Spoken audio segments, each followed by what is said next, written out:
आज ओडिशा आसुचंती प्रधानमंत्री नरेंद्र मोदी जो राज्य सारा कड़ा सुरक्षा व्यवस्था। प्रधानमंत्री अपराह्न भुवनेश्वर आसी सीधा चंडीखोल जिबे। 3:15 चंडीखोल पहुंचवा पर सरकारी कार्यक्रम रही। 19,600 कोटी टंकारु अधिक टंकार विभिन्न प्रकल्पर शिलान्यास लोकार्पण और उद्घाटन करेंगे प्रधानमंत्री। ଏହା ମଧ୍ୟରେ ତୈଳ ଓ ଗ୍ୟାସ୍, ରେଳବାଇ, ସଡ଼କ ପରିବହନ ଓ ରାଜପଥ ଏବଂ ଆଣବିକ ଶକ୍ତିର ପ୍ରକଳ୍ପ ରହିଛି। ସେହିପରି 4ଟା ବେଳେ ସାଧାରଣ ସଭାରେ ଦେବେ ଉଦ୍ବୋଧନ। ତେବେ ବିଜେପି ବିଧାୟକ, ସାଂସଦ ଓ ନେତା ଉପସ୍ଥିତ ରହିବେ। ନିର୍ବାଚନ ପୂର୍ବରୁ ପ୍ରଧାନମନ୍ତ୍ରୀଙ୍କ ଚଣ୍ଡିଖୋଲ ଗସ୍ତ ଓ ସାଧାରଣ ସଭାକୁ ନେଇ ରାଜ୍ୟ ବିଜେପି ବେଶ୍ ଉତ୍ସାହିତ ଅଛନ୍ତି।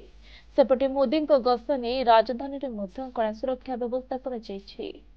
ମୋଦିଙ୍କ ଗସ୍ତ ପାଇଁ ସୁରକ୍ଷା ଦାୟିତ୍ୱରେ ରହିବେ 6 ଜଣ ଆଡିସନାଲ ଡିସିପି, 10 ଜଣ ଏସିପି, 19 ଜଣ ଇନ୍ସପେକ୍ଟର, 69 ଅଫିସର, ବନ୍ଧୁକଧାରୀ ପୋଲିସ ଓ ଓଟ୍ରାଫ୍ ଟିମ୍ ବି ମୁତୟନ ରହିବେ।